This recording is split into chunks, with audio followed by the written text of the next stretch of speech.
God.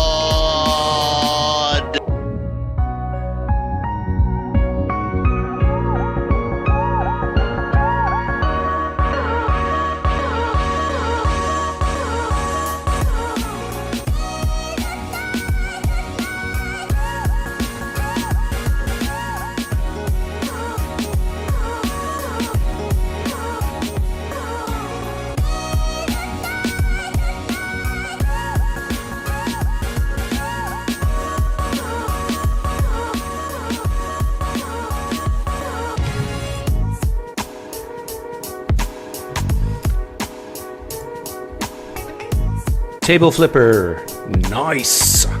You are here first, 1,000 Pine points to you. Worldview detective, I know you. I've watched some of the content on your channel.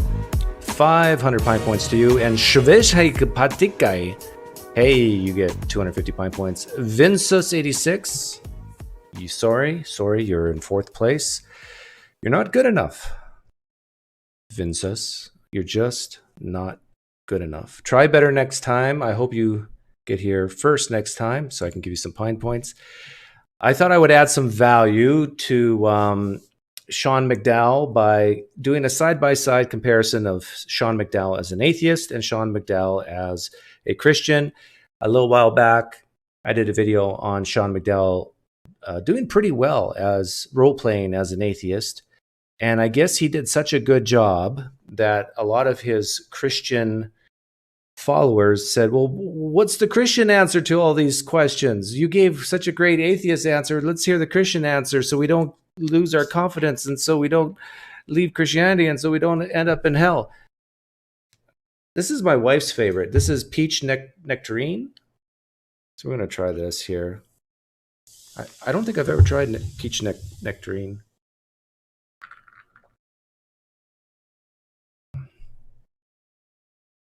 It's not bad. I like pink grapefruit better. Pink grapefruit has more of a snap. This has more of a snipple. But yeah, it's not bad. Okay, so let's get started. I might do a call in for Christians only this time. We've had Muslims love me too much. It seems like when I do call-ins, it's just Muslims calling in mostly. And I understand that even though some Muslims want to cancel me, it's just backfired on them, and now they love me. What's not to love? So thank you for your love, Muslims. But this show will be, if we do a call-in later, depending on time, would be for Christians and preferably ones that are willing to show their face. Okay, here we go. Sean McDowell. The first question that came up was about the existence of Jesus and whether Josephus, a Jewish writer at the end of the 1st century, is a good extra biblical source. Okay, so he has 7 questions. The first question is about Josephus, and this is how he answered it as an atheist. Wait, Jesus saying he's a real person would be legend? No, so the Romans saying Jesus existed and Jesus was a person. Well, there's no good early Roman source that does. Josephus. Josephus was Jewish, for one. He was a Roman historian, Second, he was writing for Rome, but he was not Roman. Josephus was Jewish. Josephus mentions 33 people by the name of Jesus. 33 people. 33. Have you read the Antiquities of the Jews? I have not read that yet. Okay, so listen. By the way, Sean McDowell's going live, I think, within an hour about cakes. So I know, Sean McDowell, you're probably here, you're getting ready for your own live stream, but you noticed your notifications came up because I'm sure you subscribed to my channel. So once you're done your live stream, maybe in 2 hours or so, if I'm still live streaming, hop on Sean McDowell, and I'd be glad to have you. That's all right. I would encourage you to read it. It's like saying somebody referred to Mike or John today. Jesus was a very common name in the Jewish world because it refers to Joshua, like a savior. So yeah, he refers to a bunch of people by the name of Jesus, but that's hardly reference to the historical biblical Jesus. Second reason I don't trust Josephus is in Antiquities of the Jews, chapter 18. Josephus allegedly refers to Jesus as risen on the third day, crucified, performing miracles, and being the Messiah. Would any Jew believe that? No. The answer is no. Jew by religion. Josephus is not quoted for the first 8 centuries of the church. It's not really the 10th century that any church historian quotes Josephus, because the passage that allegedly refers to Jesus was tweaked and interpolated and not actually written by Josephus. That's pretty good, right? Well, it boggles my mind when Christians have their confidence raised about Jesus because a guy named Josephus wrote about a guy named Jesus 60 years. What's that? That's like someone writing about someone at the end of World War II, or maybe a little bit later. And Christians think, oh, isn't this great? We got a non-Christian guy, historian, talking about Jesus 60 years later. Like, who cares? It's like, should a Mormon have their confidence raised in Joseph Smith because a non-Mormon historian talks about Joseph Smith in the early 20th century? Of course not. So Christians, don't get your gitch in a waddle. Where does that phrase come from? Gitch in a waddle over Josephus. And Sean makes some great points about. I think most scholars think that the references to Jesus the Messiah was a forgery. I think who was it? What's her name? Laura Robinson told me that a few times. Yeah, it's just like someone penciled that in to bolster up the man named Jesus. Okay, so that was atheist Sean McDowell. Now let's listen to Christian Sean McDowell, how he answers that question about Josephus. Now, first off, even if we had no extra biblical sources, I would still trust minimally the existence of Jesus because of the different New Testament writings and the case that they are reliable. But with that said, Josephus is a Jewish writer, end of the 1st century, and has 2 references to Jesus of Nazareth. Yes, he mentions other people named Jesus, but in Antiquities of the Jews, chapter 18, there's a debated passage that references Jesus. Now, we won't enter into that debate here, but many scholars agree that that passage was interpolated or adapted later. For people in Louisiana, that means it was forged. Iran, but there's still a historical core that refers to Jesus living minimally, dying, and at least being viewed as the Messiah by some of his followers. Yeah, that's living minimally. So this is the Christian Sean McDowell saying, well, at best, Josephus just tells us that Jesus was alive. Big whoop-de-doo, right? But a passage that's not disputed, as far as I could tell, in my doctoral research on James, the brother of Jesus, is the passage in Antiquities of the Jews, chapter 20. The reason it seems largely undisputed is that there's really a political debacle going on, and Ananias kind of seizes authority, and it literally just mentions that James, the brother of Jesus the Christ, was put to death, and then it moves on. So both James and Jesus are mentioned so incidentally that it hardly seems the kind of thing that would have been invented. What's the bottom line? Josephus is one good extra biblical source for the existence of Jesus, and also how Christians viewed him as the Messiah towards the end of the 1st century. You're right. Yeah, I would agree with that, but that should not raise the confidence of Christians one iota. Joseph Smith existed, and historians write about his followers and what they believed about Mormonism. If you're a Christian and you're an evangelical Christian like Sean McDowell, Mormons view themselves as Christians too. But if you're an evangelical Christian like Sean McDowell, you would say, Mormons, you shouldn't have your confidence raised just because a historian talks about the history of your faith. Okay, what's the next one? Now, a second question that came up related to the multiverse. And oftentimes the multiverse is viewed as explaining away the fine-tuning in the universe. Okay, so the second question was about the multiverse. And let's see here. Is that right? Creation, because that word implies a creator and a mind. That's the very thing I'm not convinced that actually exists. So I actually think the data shows while our universe had a beginning, when you look at string theory, you'll find what's called the multiverse. And if you're following the shows like WandaVision and The Flash, like they toy in the multiverse in science fiction, but there's actually good reason to believe. Sorry if I ruined it for some of you. Too bad. You had time. Do you know who saved Endgame? Can I ruin that one for you? I'm kidding. I won't. The multiverse, I think string theory points towards that reality. So our universe had a beginning, but I don't think the multiverse did. It's eternal and it's always been here. And there's reasons for that we could go into. Fine-tuning, if this were the only universe that existed, then I think we would be surprised that it happens to be so seemingly exquisitely fine-tuned to allow life. See, this is pretty good. The atheist Sean McDowell realizes that just because our reality, our universe, what we perceive with the universe with small universe, with its laws and universal constants, that had a beginning at the Big Bang. But that doesn't mean that all material, all matter of any sort, with any type of law, of any type of particle, couldn't have existed external to our universe and is outside our time, is outside our space. The atheist Sean McDowell gets that.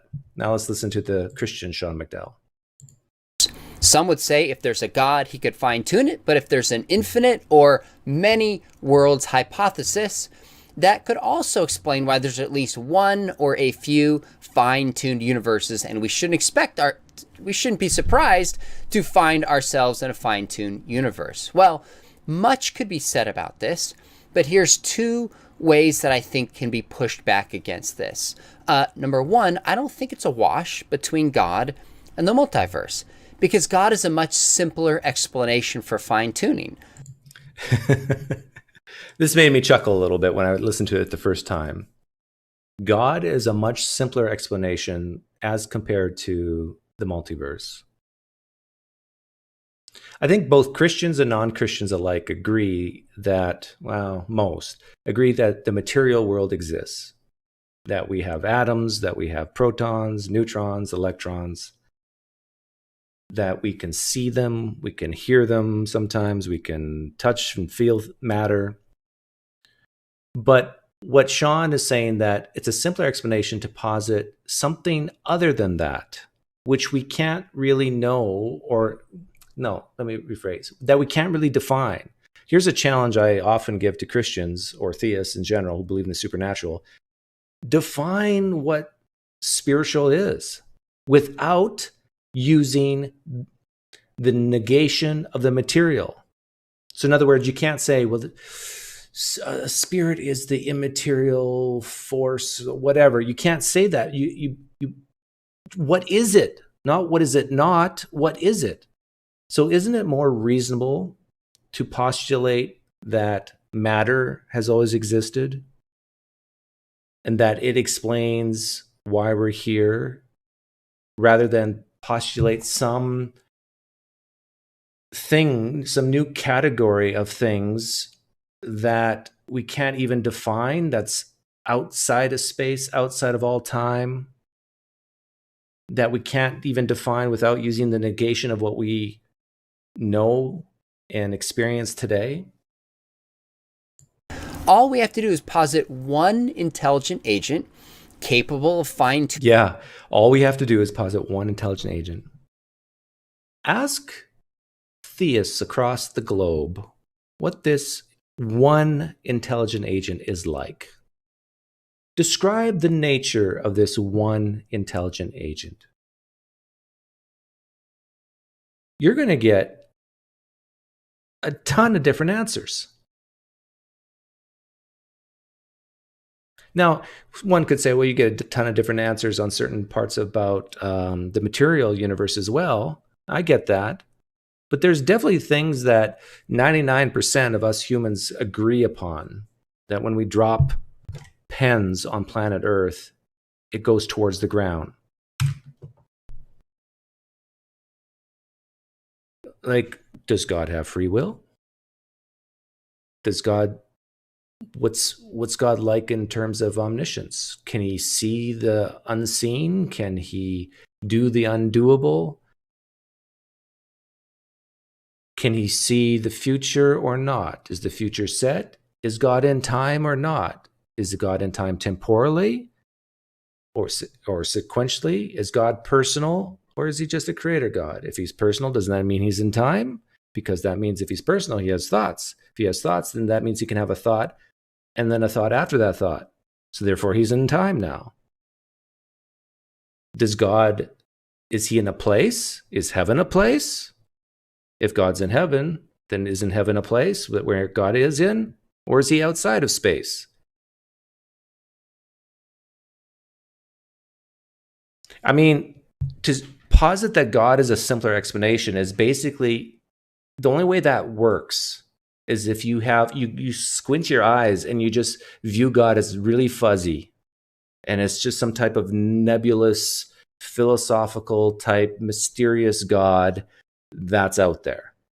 But when you nail down the specifics, my goodness, once you throw in all the omnis, this God is not a simpler explanation than a universe or two. Tuning the laws of physics and cosmology to explain away fine tuning. But the multiverse posits many or an infinite number of universes to explain this. So God is arguably a simpler explanation. But even more pressing, even if there is some kind of multiverse, this is not going to get rid of the need for a mind and the evidence for design, which is a part of the purpose of the multiverse in the minds of many in the first place. Yeah, you need a mind to have design. I've been loving asking the question recently, can you imagine a universe without a God in it?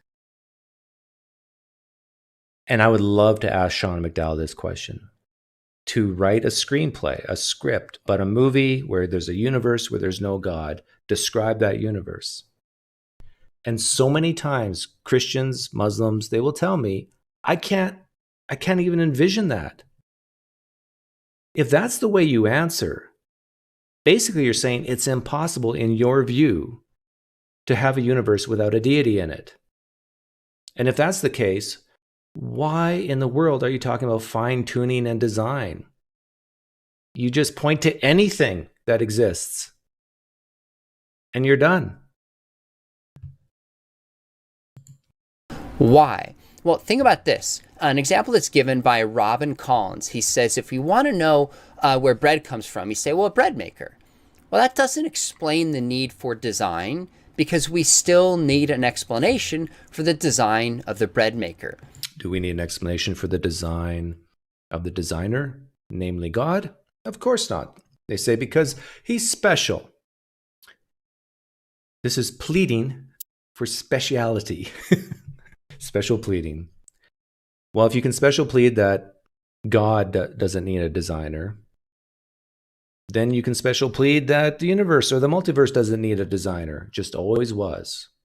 And if you say, well, then we have a problem with infinite regress. Well, then I say, well, God has a problem with infinite regress. Actually, there's a lot of Christians who believe that the new heavens and the new earth will last for eternity going forwards. So they believe in eternity already. They just don't like to think about it going backwards. And I tell you, the whole concept of time in the first place is such a crazy concept. Like, what if time doesn't go forwards only? What if it can back up? I mean, I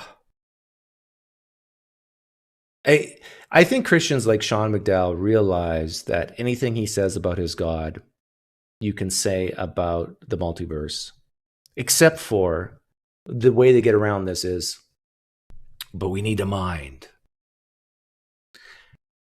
I really don't think Sean McDowell believes evolution via common descent. And so if he's coming from that perspective, he can't say things like, well, hundreds of millions of years of life evolving slowly and painfully creating a complex brain that can now do things like make machines. And so therefore we see this design, but it took millions of years and tons of death and pain and suffering to do it. I don't think he believes that stuff. So for him, it's just, well, there has to be a mind then. And try to think about what a mind is outside of space, outside of time. Like, is that intuitive to Sean McDowell? Like, when you close your eyes, Sean, and you think about a mind before the creation of the universe, God's mind, what do you envision? What do you see? Like, do you see just something floating? Do you see nothing? Is it just a concept that just... I don't understand. Well, I don't understand how that's a simpler explanation of something that you can't even imagine. This mind. in inflationary cosmology and string theory, you don't get rid of design by positing a multiverse. There still needs to be an explanation for why there is a multiverse. Why is there God? There still has to be an explanation for why there's a multiverse, right? That's what he's saying. Why is there God? It's a question screaming for an explanation. Does God sit on his royal throne and say, why do I exist? Why is God's nature the way it is and not opposed to something else? It's a question screaming for explanation, but you can't explain it, can you, Sean? You have to say, God just is. But if an atheist says the universe just is, oh, no, you can't do that. No, look how silly you sound when you say it just is. But, when I say God just is, well, then it makes sense. Generating fine-tuned universes such as ours, just like you need an explanation for a bread machine that was made to make bread. So bottom line is the multiverse is not a simpler explanation. And even if there were a multiverse, it wouldn't get rid of the evidence for intelligent design. I would recommend chapter 16 from The Return of the God Hypothesis by Stephen Meyer, or my interview with him. We go into this in depth. The third question that came up was a wonderful question. How in kind of a physical universe do minds and consciousness emerge? Okay, so when he was atheist, Sean McDowell, he was asked that question about consciousness, right about here. Verse, how did the intellectual minds initiate or develop through something that didn't have that property? Okay, so if I understand, you're asking the question of consciousness. How did a universe that seemingly at the beginning was physical do things like minds emerge through that process?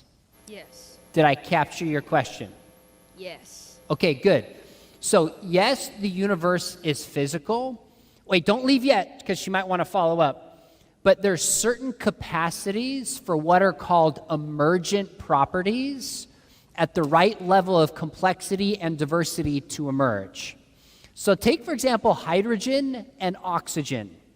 They're two physical molecules or elements. You put them together and you have water. Now, a new property emerges called wetness. It doesn't exist just in hydrogen, doesn't exist just in oxygen, but somehow when these two physical properties emerge, these two elements emerge, you have this new property develop out of it. Well, I think the same is true when it comes to the emergence of consciousness, that at a certain level of complexity, this new element, it's an epiphenomenon of consciousness, emerges like wetness. And what's interesting is you look throughout the evolutionary history of our world, and you can see simpler organisms aren't really conscious, but there's a basic awareness of pain. And then you have consciousness, and then you have self-consciousness. You have this increasing complexity go on as the evolutionary story unfolds. That's pretty good, right? And Sean is basically, I don't know if he's parroting or if he's thought about this himself, but he's Sounds like a lot of atheists when they talk about consciousness. We don't really know what it is, but it's an emergent property, just like I think T-Jump uses the wall analogy. One brick is not a wall, but you put a whole bunch of bricks together and some cement and glue, whatever, and you, on one going vertically, you can build a wall. And so consciousness is maybe like that. It is something that emerges off of atoms, electrons in nerve cells, which gives us emergent property. So that's atheist Sean McDowell. What does Christian Sean McDowell say? This was one of the best questions that a student asked. Why? Because the bottom line is there is no naturalistic explanation that can explain how dead matter can spawn a thinking, self-reflective, conscious being. There's none. I studied this in my master's program, and we looked at all sorts of different theories. There's no explanation for consciousness, therefore... God! Yeah, there's no explanation, therefore God? For explaining consciousness. Many will just go one route by saying they're agnostic. They concede there's no explanation. Others will just get rid of consciousness entirely. People like atheist Daniel Dennett take what's called more of an eliminativist position. But of course, if you get rid of consciousness, you get rid of thoughts, you get rid of free will, you get rid of anything material tied to what it means to be human, which raises a whole host of other problems. So bottom line, I think any honest atheist or naturalist would say, at least minimally, they don't know the mechanism of how consciousness or mind can emerge from matter. Do you know the mechanism, how consciousness exists, Sean, from the theistic perspective? I want to know the mechanism. How do we go from A to B, from no consciousness to consciousness in human beings? How did God do it? You know what Christians like Sean McDowell have to say to that question? He just did it. Well, if you need to know the mechanism, he, as an intelligent, conscious being himself, he just spoke it into existence. I think Christians like Sean McDowell would say that. Maybe God used his figurative hands using dust and to mold a atom. I don't think Sean would go that far, but can you not see the double standard here? If you can't explain consciousness, atheists, why should I even listen to you? I can explain consciousness. I can just say, God did it. Now, how he exactly did it, well, he's all powerful. He just does it. We don't need to know the details. We don't need to know the mechanism. He just spoke it. He just thought it. And whatever he desired to happen, it happened. Case closed.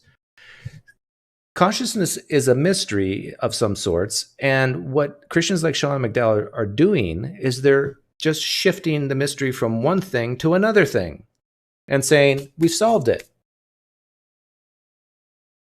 But this actually isn't a problem for a Christian or theistic worldview, because God, who is a mind, exists before matter. We are made body and soul, mind and matter. So it makes sense, if God is spirit, that we would be beings with spirit. So an argument... Yeah. It makes sense. If God is spirit, then it makes sense we have spirit. Well, we have sin. Does that mean God has sin? Or no, a bad analogy. Actually can be made from the existence of the soul to the existence of God.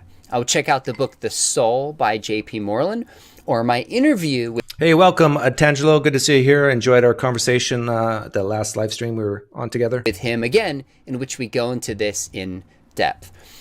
Fourth issue that came up was related to prophecy. I was asked, how as an atheist I explain away prophecy. Okay, so how did atheist Sean McDowell, describe prophecy or explain prophecy away as an atheist? This was timestamp 2246. I'll put the link in the description later. Being fulfilled now. So give me an example of a prophecy prophesied ahead of time that was distinctly fulfilled that you think is supernatural. I mean, you could go with the birth of Jesus or the crucifixion of Jesus. The birth of Jesus or the crucifixion of Jesus? Yeah. Okay, let's go to the birth of Jesus, okay, since you started there. When that prophecy was written according to you. I see some Christians are in the live stream chat. I said at the beginning of this live stream that I am open to callers as long as they show their face. But I want to get through this first. When that prophecy was written according to you, before Jesus came on the scene, in the book of Micah, correct? I believe so. It is correct. So, Jesus claims to be the Messiah.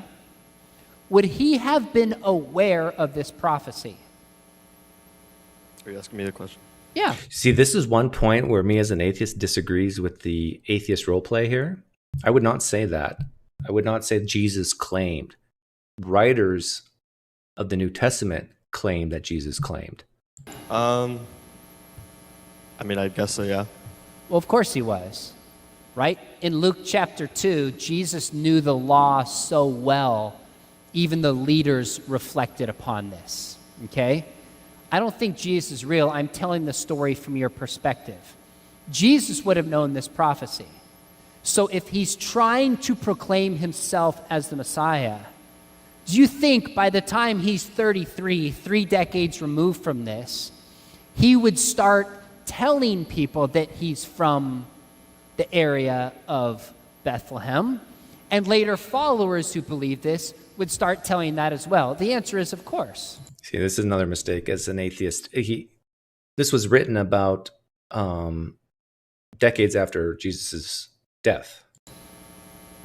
So I would need some So you're assuming that Jesus said these things to begin with. actual As an atheist, even, he's assuming this. proof that he's from that area and didn't invent this like he did other prophecies to believe it's really supernatural. And the evidence that Jesus is from Bethlehem outside of the Gospels only emerges in the 3rd century, 300 years removed. So I don't buy it. You can give me another example, we could talk about it. But Yeah, so basically, atheist Sean McDowell is saying that Jesus forced a fulfillment of prophecy by, I guess, lying. Saying, the prophecy says the Messiah will be born in Bethlehem, even though I think there's problems with the translation of that. What is that? Or is it with Nazareth? There's kind of both things prophesied about. And so that's why I think Luke and Matthew had to make Jesus born in Bethlehem, but from Nazareth. So they had to tie those two places together. Okay, so let's see what the Christian Sean McDowell asks about that question of prophecy.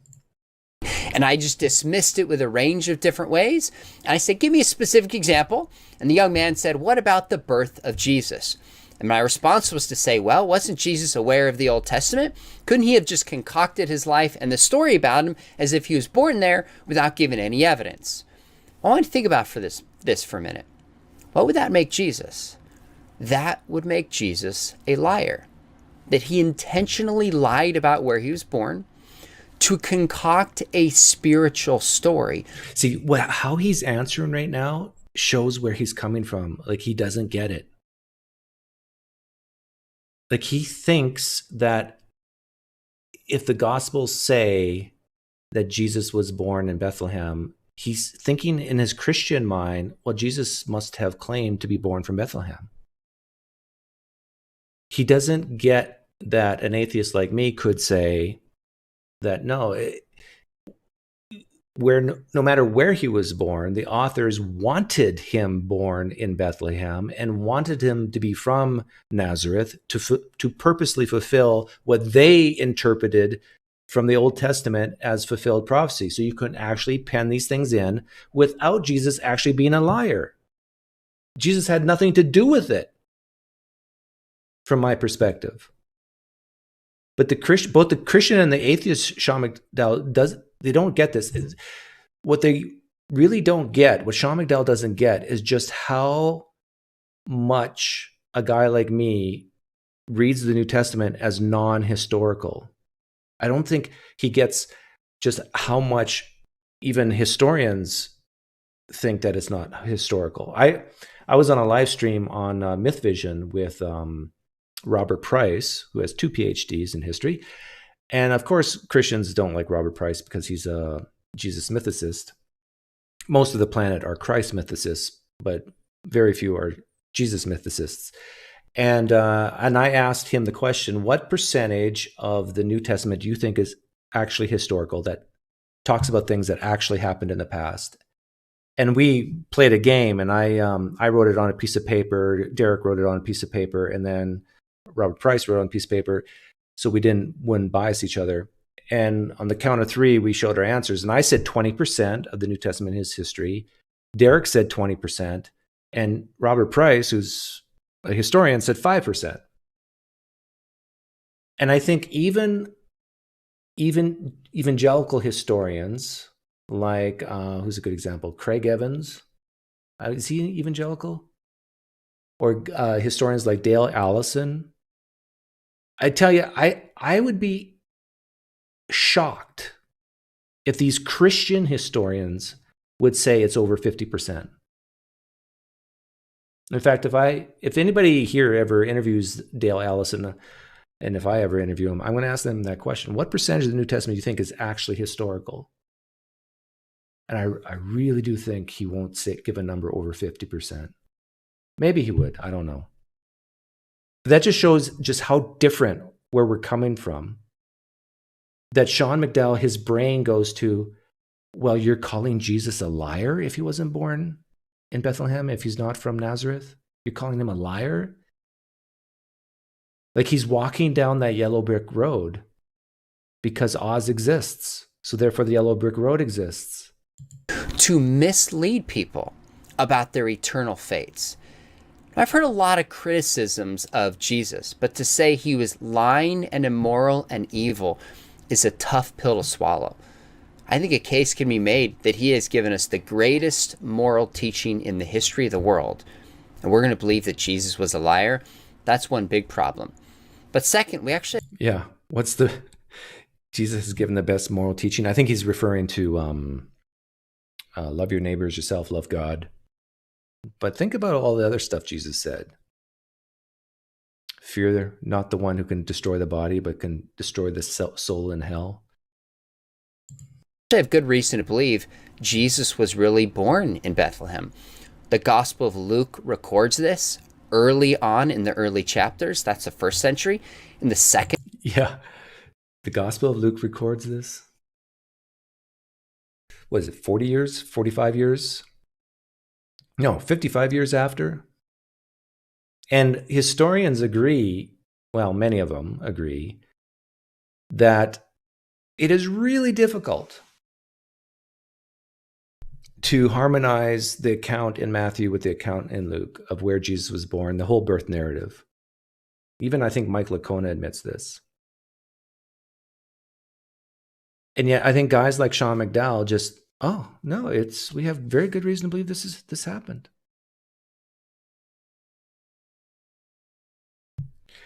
One of these days, I was thinking of getting a list together of all the apparent contradictions that Christians love. I mean, that they hear the most, they're the most popular. And of course, you can't phrase it as, give me a list of contradictions in the Bible, because a lot of them don't believe there's any contradictions in the Bible. Some do. But what I want to do is get a list of what they think are the most popular contradictions that they've heard or that they've struggled with. And if you phrase it like that, I mentioned this to a Muslim the other day, that potentially has more opportunity to affect them than just saying, oh, here's a contradiction, and they try to harmonize it. No, get them to think, okay, get them to put themselves in the shoes of someone who's not a Christian and say, okay, I can see how a non-believer would say this looks like a contradiction. So here, I'm going to write this down. Oh, here's another one where I can see how a non-Christian would view this as a contradiction. Get the Christian to make a long list of all the places where they can see someone else looking at their beliefs and viewing it as a contradiction. And it just forces them to take the third-party perspective. 2nd century, Justin Martyr reports details that line up with Luke about Jesus being born in a cave. In the 3rd century, See, listen to this. He's talking about people in the 2nd and 3rd century as evidence of something that happened 100 to 200 to 300 years earlier. People talking, writing things down. I mean, would you, for 1 second, view it as credible evidence if someone were to talk about Jesus appearing to Joseph Smith today as evidence that it actually happened 200 to 300 years ago? Is it 300 years ago now for Mormonism? No, I think it's about 200. Yeah, it's a pretty good comparison. So someone today writes something about Jesus appearing in front of Joseph Smith, and so we got good evidence that happened. And then 2,000 years from now, we look at what's written in the year 2021 about something that happened in the 1800s, and we say, oh, yeah, that's good evidence. We can be confident that happened. Now, I realize that Jesus appearing to Joseph Smith, I should just say that the golden plates existed because it's more of a like versus like. Morgan says both friends and foes agree on the birthplace of Jesus.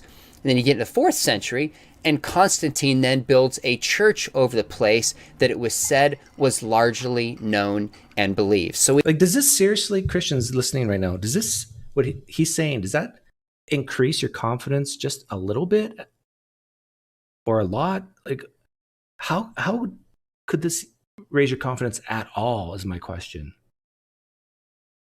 People writing stuff 400 years later saying where Jesus was born. Like, this Christian apologist, Sean McDowell, this should have no effect on you, in my opinion. In fact, you should almost, if there is an effect on you, it should be the opposite. You should be saying to yourself, come on, Sean, like, stop it already. Enough, Sean. Like, Sean, really? You're going to go to the 2nd, 3rd, and 4th centuries as evidence of where Jesus was born or where he was from? Enough, Sean McDowell. Like, if I was a Christian, I think I'd say stuff like this. We have a chain of custody going back. And this is why archaeologist Joel Kramer, again, I had a chance to interview, and we go into this in depth. Yeah, a chain of custody going back. After this year, I've been talking more with Muslims. Do you realize Muslims have a chain of custody as well for who wrote the Quran and certain details in the Quran? In fact, I've heard Muslims use that same phrase, chain of custody.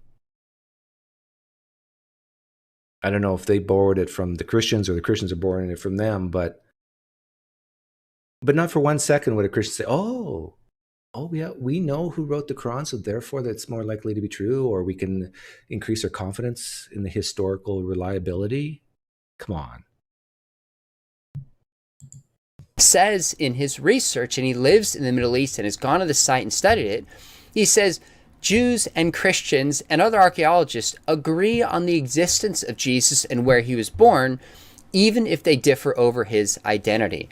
Now, I think this is a good example of fulfilled prophecy, because we have in Micah 5:2 written long before the time of Jesus, and we know this because of the Septuagint and that translation before the birth of Jesus, and of course the Dead Sea Scrolls. It reports that the Messiah will be born in Bethlehem, and in fact, Jesus was. And in fact, you know that as a fact, Sean McDowell? Do you know that? How confident are you on the scale 0 to 100? Like, here's a hypothesis for you. There was a traveling preacher named Jesus, who we know very little bit of his birth to age 30. And but he had a following. He died, and then people had experiences, 1 or 2, that he rose from the dead, and the belief started. And then they started writing narratives because they thought he was going to return, come back from the dead or come back from heaven, but he never did. So they started writing some stuff down. And so hey, let's make this historical. And so okay, let's look at the Old Testament. What do we need to put in here?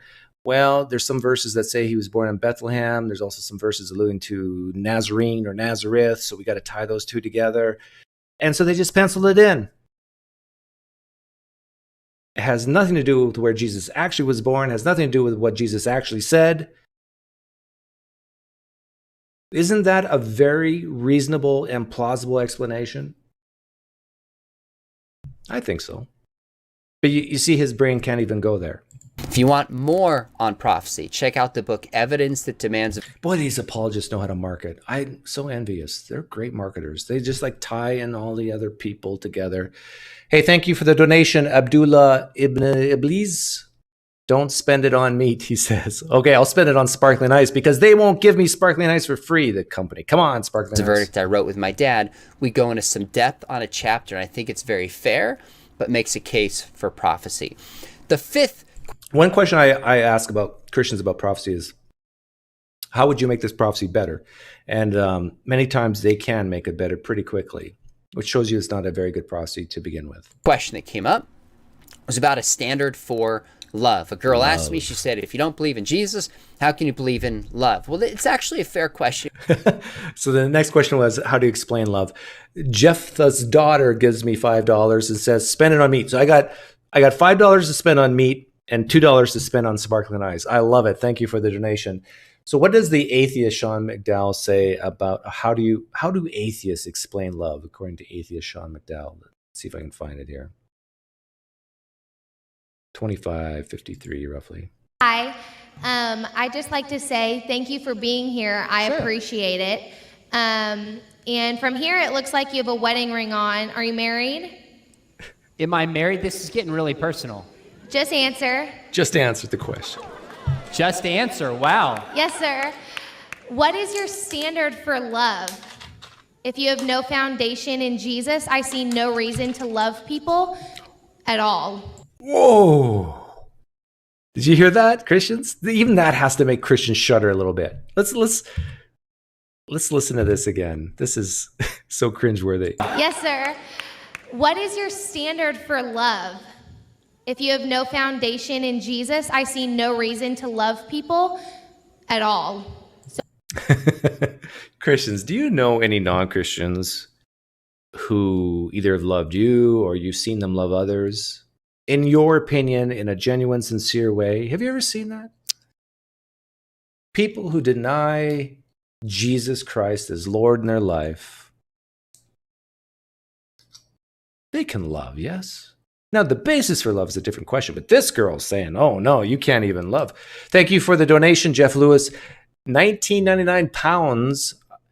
Don't spend it on meat. Oh, we're now having a bidding war on how much I can spend on meat or sparkling ice. So what's your standard? Oh, she is talking about standards. My correction. I'm sorry to the young lady who's asked this question. Well, okay, She's being booed? I can tell you my standard is not Jesus. Because despite what people say, he did and believed a lot of things we all know are not loving. And I'll give you some examples of this. Supposedly there's demons. Wait, don't leave. She might want to follow back up. Don't leave her. Oh, you do have the mic. Supposedly there's demons, and instead of casting them out, he runs them into a herd owner's pigs and sends, 2,000 pigs into the ocean. Yeah, and pork prices that week went sky high, and the Jews couldn't afford to buy pork after that, and a lot of them starved to death. Look what Jews, oh no, Jews don't eat pork. The Gentiles couldn't afford the pork prices after that. Like, why would Jesus, if he was God, he didn't have to ruin the guy's herd. That didn't sound very loving to me. Second, Jesus believes in the Old Testament, and you look at a lot of the violence in the Old Testament, that's hardly the kind of thing a loving God would do. So I don't look to the Bible for love. Now, are there some things Jesus taught that were good? Sure. Like loving your enemies, that's a pretty powerful teaching he taught. I'm okay with that. So this is a good strategy by atheist Sean McDowell, is basically saying, okay, if you're saying the basis of your love is through Jesus and through God, or the same person, which we know about through the Bible, there's a lot of horrific stuff in the Bible. That's not a bad strategy to go to. But I would also go to animals, dogs, chimpanzees. They do things that sure look like love. They also do things that look like hate.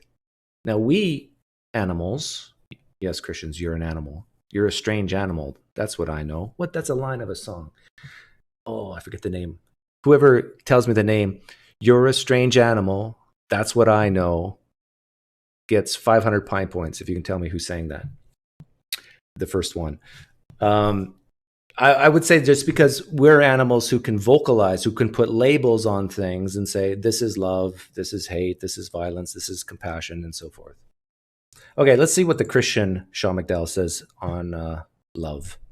If you think about it this way, if you don't believe in God and everything came by accident, then human beings are these physical, evolved, accidental beings. How is it that we even get such a thing as love? And how are we bound? Gowan? Is it Gowan? Yeah, highways and byways. I think you were first, right? 500 Pine points to you. And obligated to love other human beings. Especially in our earlier question about consciousness, if you don't have an explanation for consciousness or an explanation for free will, you can't account for love. Because love assumes such a thing as free will. Love assumes such a thing as free will. Sean McDowell, when you die and go to heaven, can God choose to not love you? Can you choose to not love God in heaven? Careful, this is a trap question. Because you just said, in order to have love, you need free will. So, and free will means you can either love or not love. Can you choose to not love God in heaven? If you say no, you can't choose that, then you don't have free will in heaven. If you say yes, well, then you could actually rebel in heaven. You can choose A or choose B. My wife's love Both choices don't sound good, right? for me really only means something because she's chosen me and not chosen everybody else and is faithful to me. So this is a very fair, good question. Can God choose to not love his children? If you say no, then you're saying God's not free. Now, as an atheist role-playing, I pushed back and I said, well, what about all the violence in the Old Testament? Now, look, this is a huge question that will go beyond what I can cover briefly here. I'll point you towards some resources, but keep a couple things in mind. Scripture teaches that God is the most loving Heavenly Father, and Jesus is the incarnation of love. Yeah, but what does that mean? If God is the most loving entity, how can we tell? What things do we look for to know that that's true? Or are you just saying that by royal fiat? We just brute fact, God is loving. And if you're saying it as a brute fact, that God is the most loving thing in the universe, then basically, if God wants to drown a baby, take a baby, put it in a bathtub, and if God wants to push the head of the baby down, down, down, until the baby starts crying, and then it gets in the lungs and is still crying and spitting out water, and then more water goes in, and God just does that over and over again, slowly drowning a baby, then you would have to say, well, if God's doing it, then it's love, right? Even if it's an act of justice. God's justice flows out of his nature, which is loving. So whatever God does, thinks, says, decrees, wills, is love by nature. Love by definition.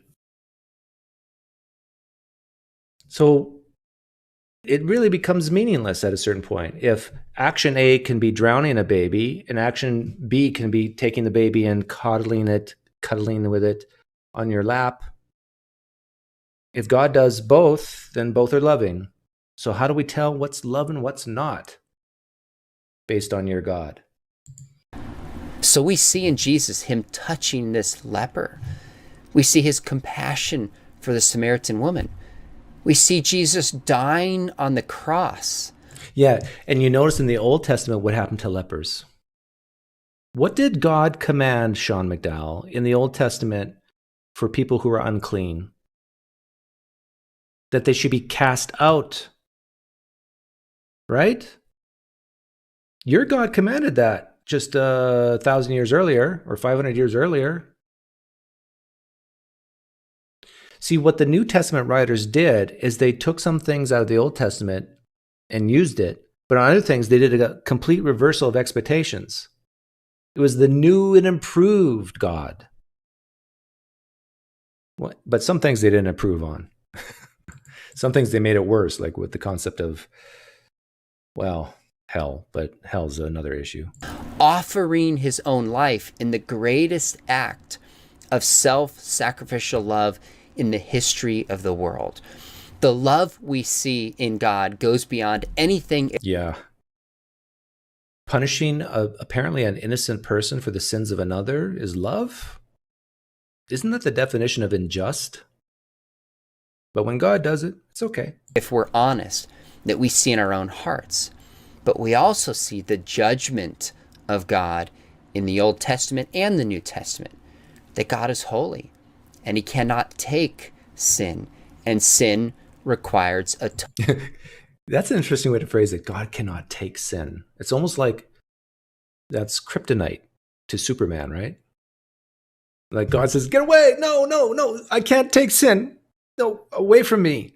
Oh, I gotta do something so I want people in heaven, but I can't do it because sin just makes me vomit and makes me feel icky. So what can I do? What can I do?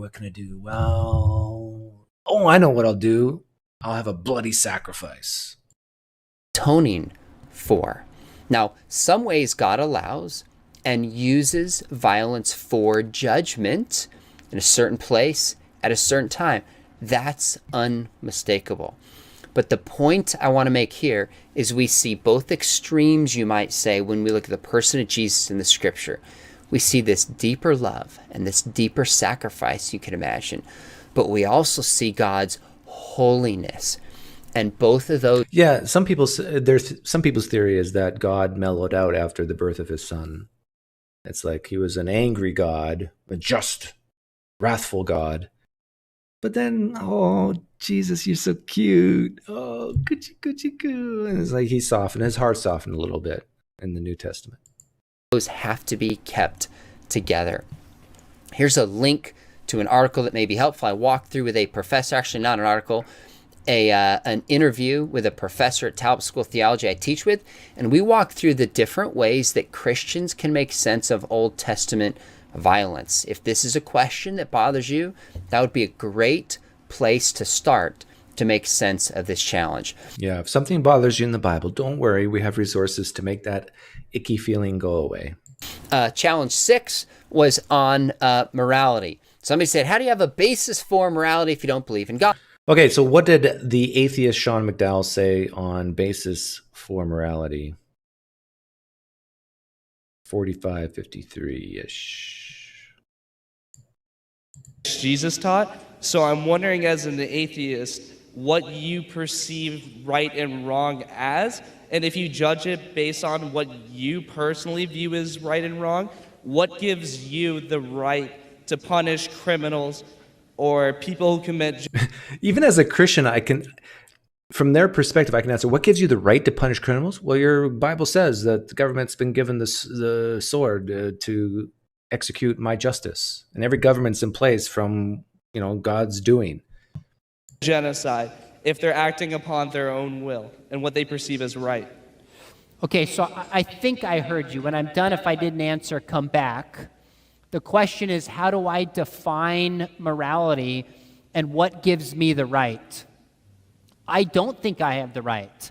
Morality is made by societal judgments as a whole, based upon what behavior brings flourishing and freedom for the society. I never said I'm an individual relativist who decides right and wrong. We can actually look at certain behavior. Sam Harris lays this out in his 2011 book, The Moral Landscape, that certain behavior contributes towards moral flourishing and some behavior takes it away. We can See, and you know what? Christians agree with this. They just take it into the afterlife. Why ought you obey God? And no matter how, it takes a while for Christians to unpeel that onion, but basically it comes down to your well-being, either on this earth or in the life after. And for the traditional Christians like Sean McDowell, it's also the stick. It's not just the carrot. It's you're going to go to hell if you don't obey God. And one of the best ways to obey God is to repent and believe and to love God. So it's the same thing as there's a lot of similarities between Christians and some atheists on the topic of morality. Just atheists view it as here on planet Earth only, and Christians take it into the afterlife. Well-being, unnecessary suffering. can assess this. It's not opinion, it's actually fact. So if it's based on what society deems right and wrong, like you're saying. No, I didn't say that. I didn't say that. I thought you just said it was based on what society deems right and wrong. I never said that. I said I don't have the right to punish somebody. Oh, okay. Societies and governments have that right. Have that right. By the way, even if I were a Christian, I would believe that because of what Paul says in That's what I just said. Romans 13. So it's not an individual assessment. Morality is determined by looking at human behavior and seeing its outcomes and flourishing or lack of flourishing with others. Yes, and a lot of atheists would say that this evolves over time, that morality actually evolves. And I think even Christians agree with this. There are some Christians out there who have a psychological need for something always to be wrong. And I need a God out there to be the grounding of that so I can tell you you're wrong. And then that person can't say, well, that's just your opinion. I say, no. I got God on my side. So you better listen. This is the advantage that I think some Christians perceive they have when they define this objective morality using their deity. It gives them the gravitas. It gives them the oomph to say, what you did is bad. Now stop it. And if you don't stop it, I tell you, you might not happen on this earth, but someday your knee will bow and you will have no excuse for what you did. Trust me, you're going to pay. See, an atheist can't say that. They can't say, well, after you're dead, you're going to pay. So I'm not a societal relativist, even though society carries out that moral duty. Just like society gives us education. Okay, let's see what the Christian Sean McDowell says to that question about objective morality. God. Basically, I pushed back and I said, look, you can know right and wrong if you don't believe in God. Right and wrong is based on making choices that lead to flourishing of other human beings. And you don't need an ancient book to tell us this. Well, let me push back on this in a couple ways. If you say that flourishing is something humans should attain for, you're still saying that's something we should do, we're obligated to do, that it's right to do certain things and wrong to do others. That assumes an objective standard of right and wrong. And I don't know how you get that without there being a God. Thank you for the donation, Spider. The Attio, is that how you say it? I really appreciate it.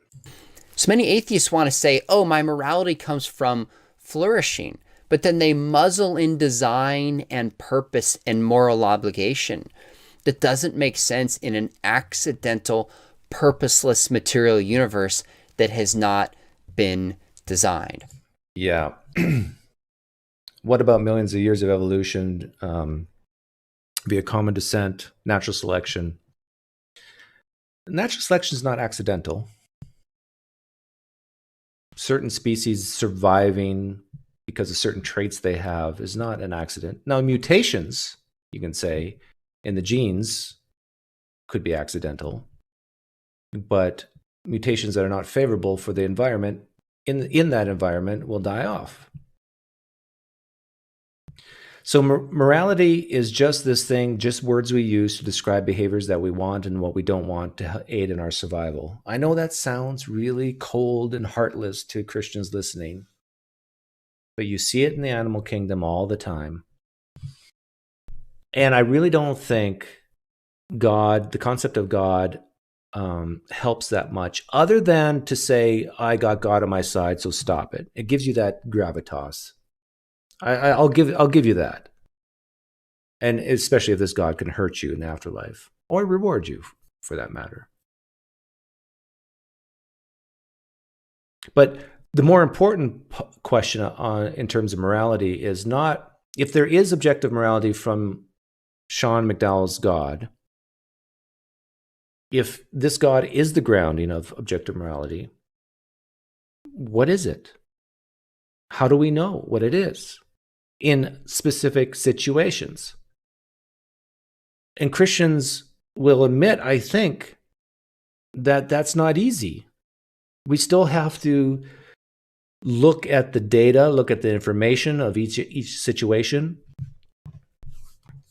Like if I told you that the other day I saw someone take a knife and stab a 6'2" white male right in the heart, killed him, would you say that's immoral? Seriously, think about it. It's a trap question. There's so many things I could add to that story where you would change your mind and say, oh, maybe it wasn't immoral. Maybe it was actually moral. Right? So this whole idea of something having its grounding and being objectively, no matter what humans think, it's always wrong. No. It's not that easy. What if the person was actually a AI, a $10 million robot that was stabbed in the heart? Now, you might still say it's immoral, but for property damage, but it's not like murder, right? Especially if this robot can't feel any pain. It's just a robot. Or what if you stabbed this person and that person was about to kill with a detonator 1 million people, just wipe out a city. And because that person stabbed in the heart just before they pressed the button, he saved 1 million lives. Wouldn't that person be a hero instead of a murderer? Another question I love to ask about the epistemology part of objective morality is for those Christians who just have this psychological need to say something's always wrong, is stoning the practicing homosexual always wrong? Oh, I love that question. Is stoning the practicing homosexual sometimes right throughout all history, all time, in all cultures and contexts? A Christian like Sean McDowell he is forced to say that stoning the practicing homosexual is sometimes the moral and right thing to do if it's about 2,000 to 3,000 years ago under Jewish law. Right? But today, no, that's immoral. That's wrong. That's objectively wrong. No. Man, sometimes I just feel sorry for some of you Christians out there who have this need to say something's always wrong, and we need this something outside of humanity to decide or to say that something's moral or not. I just feel sorry for you. On the flip side of this, realize if you're saying what is right is helping people, what is wrong is harming them, you're assuming humans have intrinsic value and that I shouldn't treat humans the way I treat a rock. But how do you get that in an atheist worldview? In a Christian worldview? How do we get that? I think because of evolution. You just look at the animal kingdom. Animals treat their own species better than other species, and sometimes not so good. But they also, within their own tribe, within the species, they will treat each other better. Especially the higher up you go in the food chain. We act the exact same way. I will protect my children way before I protect my friends. And I will protect my friends way more before I would protect a stranger.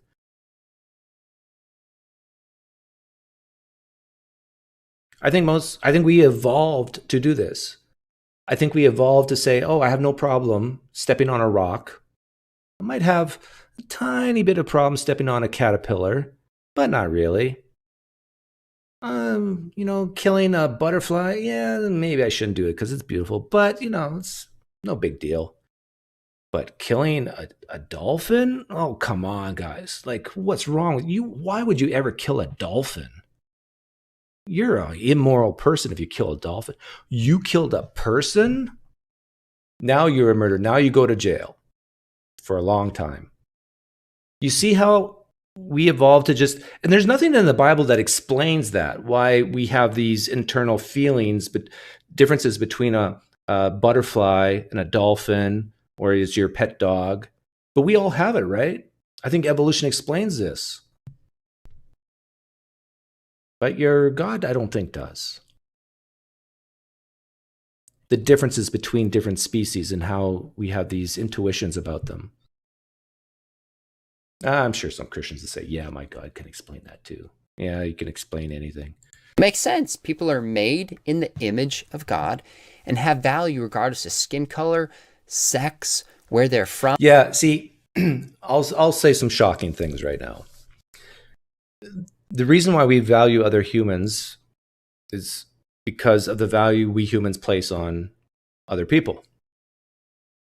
Now, if you're a Christian or a theist listening right now, I want you to be as honest. You're by yourself probably in your home right now, so you're safe. You're comfortable. You're safe. Nothing bad's going to happen to you.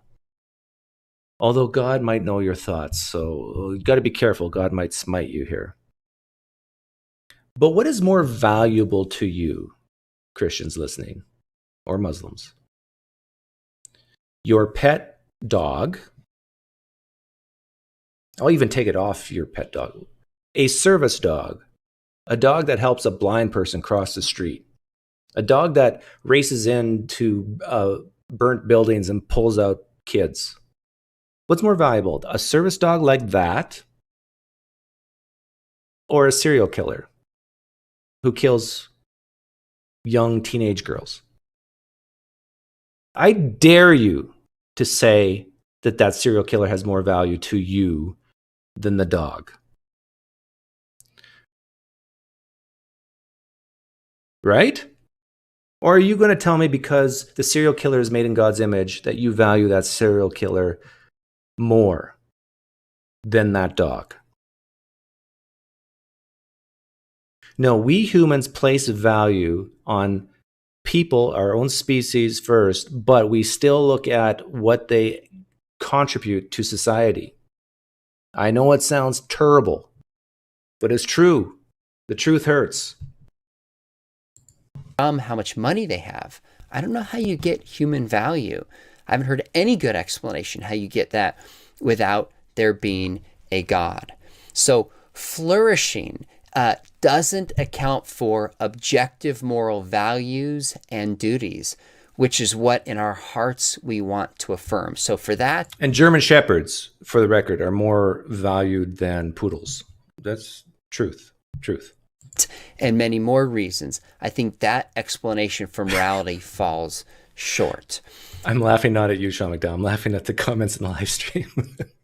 Dolphins are delicious. The final one is I was asked, how do I explain away as an atheist the evidence for the resurrection? Oh, goody. This is a good one. The evidence for the resurrection. How does the atheist Sean McDowell answer the question about how do you explain the evidence for the resurrection? This is a timestamp 48. Oh, it's right here. Okay. Society has other roles and responsibilities. How would I disprove Christianity? How would you, Sean McDowell, disprove Christianity with your so-called evidence? How would I disprove Christianity? The resurrection, I mean. Let me see. Isn't that an interesting question? Christians listening, can you sense what I'm thinking right now? Do you know what I'm thinking right now? When this Christian teenager, looks like a teenager, asks, how do you disprove the resurrection? What am I thinking? I'm thinking, what a absolutely horrendous question. I mean, someone rising from the dead, disprove that. You don't see a problem with that? Take it off Jesus. Just, my neighbor Myron died a month ago, rose from the dead last week. Disprove it. Well, he's gone now. Nobody's seen him since. Well, no, he died in the privacy of his own home, and he came back and only a few people saw him. Oh, and those people are now dead who did see him rise from the dead. But they did write about it, but they didn't sign their names or date it. Disprove that Myron rose from the dead. You see how silly that sounds? Now just apply it to Jesus. See what time it is, 12:20. Okay, so this is a fair question to one degree, okay? The burden of proof is not on me to disprove Christianity any more than the burden of proof is on you to disprove every other religion who claims to have the truth. If somebody says Christianity is true, show us that it's true and give us the evidence for the resurrection. You see how burden of proof, I'll answer your question, but you see how the question is not on me to disprove it. The question is first on you to prove it if you want anyone to take it seriously. Yeah, so if you're a Christian listening, my guess is if you're the type of Christian to ask that type of question, you're not going to be listening to my channel. You've long clicked off. You're scared. You're like, this guy's going to hell in the handbasket. Every Christian should stay away from the PineCreek channel. If you're the type of Christian who asks that question, I mean, to the God I don't believe in, may he have mercy on your soul. That's how it works. Now, growing up, I thought the Christian story was unique, that there was only a resurrection, I was told, in Christianity. But if you actually look at these ancient pagan mystery religions, Osiris, Adonis, Isis, Mithras, you find an incredible similarity, the same kind of details you find in the Christian story. So Mithras was But what about all the differences? born of a virgin. Mithras had 12 disciples, claimed to be God. See, now, me as an atheist, I would never have gone here. But I understand why atheist Sean McDowell is saying these things. When it comes to parallels, all you have to do is say, do other people believe in other gods other than your own? Yes, of course. Are there some concepts of these gods dying or going away or just ceasing to exist in some way, form, or fashion? Yes. And is there also a concept of these gods returning, coming back, either from the dead or whatever, lost, going from Sheol or some hell back to planet Earth? The answer is yes. We have many examples in history that predate Christianity of gods who died or went away from planet Earth and who came back.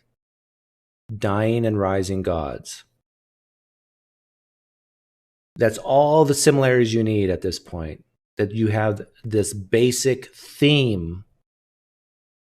Now, Christians, when you talk about Iana or these other gods and say, but look at all the differences. You can have it. You can have all the differences you want.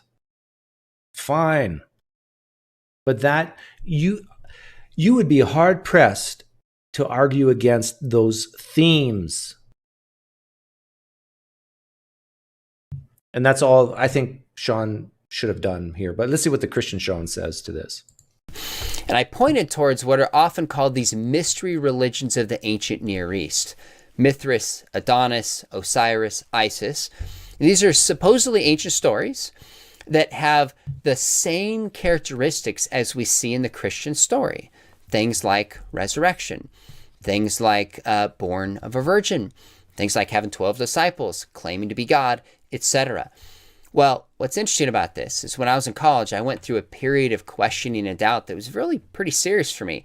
And it was because the first time I heard this objection, I thought, Christianity is just ripped from these ancient mystery religions. It was unsettling to me, not only intellectually, but it was unsettling to me emotionally. Now I look back and can't believe I bought this idea because it's a bad intellectual objection.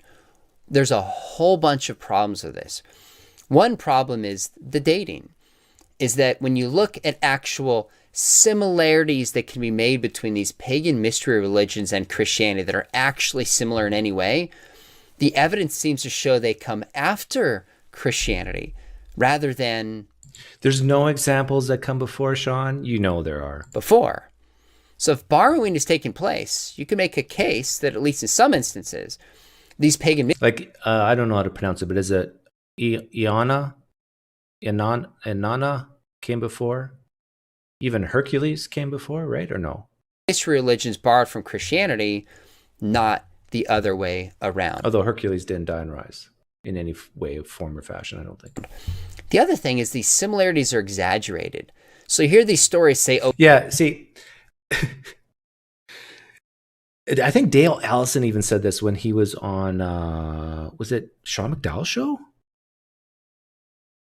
No, whose show was he on where he was talking about this? The Christian will always do this.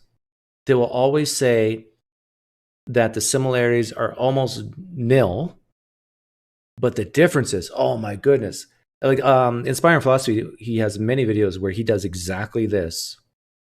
Any similarities is like next to nothing, but look at the differences. The way I would talk about this with Christians is I would tie this back to prophecy and ask the Christian, show me in the Bible where it's prophesied that Jesus, the Messiah, would rise in bodily form from the dead. Show me. In fact, I queued this up. This is a question where a Muslim gentleman asked Mike Lacona. Oh, now this, okay. Muslims, if you're listening, take the example of this Muslim gentleman and ask this question of every Christian you meet.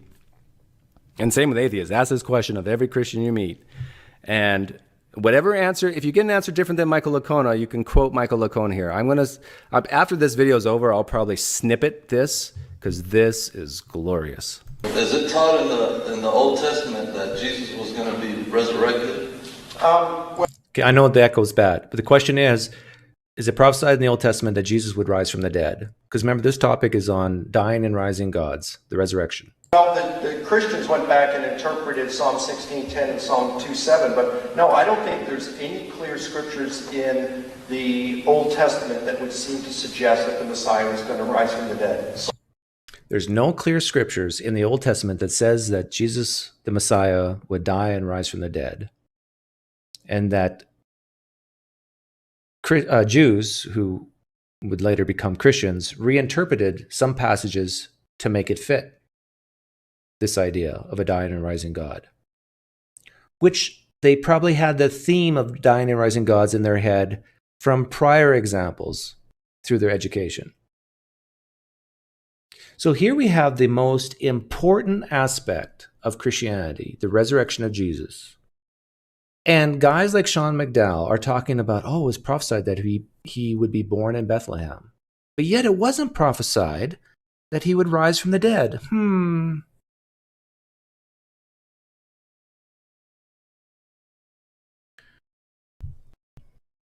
Plot hole? Osiris was resurrected. Jesus was resurrected. Maybe Christianity's borrowed from this ancient Egyptian mystery religion. Well, if you just look at the story of Osiris being murdered, cut in the sea, thrown in the sea, cut into a whole bunch of different parts, thrown in a chest, and becoming god of the underworld, there's no good reason to think Christians borrowed from somebody who was murdered rather than willingly laying down his life. Yeah.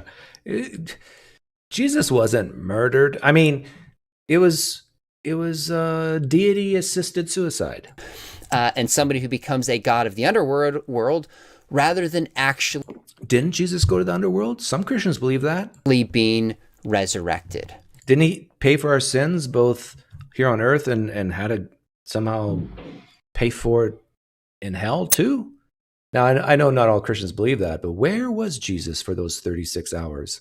This is just two of... Because, you know, you can't kill a deity. You can just kill the meat part of the deity, but not the soul part of the deity.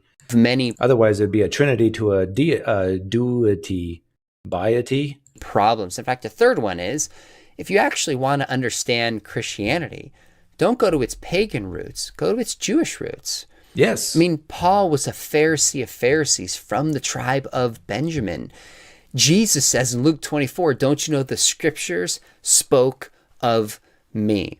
So over the... Yeah, they spoke of Jesus, but never of his resurrection. Centuries, paganism did affect Christianity in different ways. But if we want to go back to its origin and understand the message of Jesus and the scriptures, going to pagan mystery religions is not going to help at all. Yeah, I agree with this. And this is why when I talk about mimesis, imitation, when I talk about how could we have the evidence of the New Testament exactly as it is, yet Jesus not rising from the dead, I don't go to these pagan religions. I just go to the Old Testament and just watch how guys like Paul reinterpret the Old Testament to make it fit to his new religion that he's creating. And make no mistake, the reason why Christianity is huge today is because of Paul, not because of Jesus. Oh, that's going to tick off some Christians. But the Jews, the Muslims are applauding. Well, maybe not the Muslims. The Jews are applauding right now. Okay, I think that's it. I think I got all 7. So side by side, the atheist, I don't know. I kind of like the look of the atheist Sean McDowell. Those glasses, like here's Clark Kent, right? And there's the Superman. Superman Sean McDowell. Okay. I'm in a good mood, so I'll take callers. Have to show your face, though.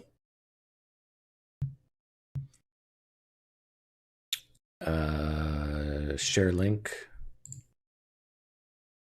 So all you have to do is type or click on. No, that's not right. I got to type it in manually.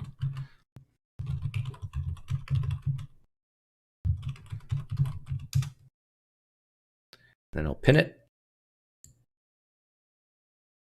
But I can guarantee you the flag-waving phony Christians don't have the guts to come on here. I mean, using reverse psychology. You're just scared. Before we take in callers, I want to ask Cameron Bertuzzi what he thought of this analysis I did. Yeah, that's really bad. That's really, really bad. To me, this was flagrant. Okay, it was flagrant. Flagrant foul by PineCreek.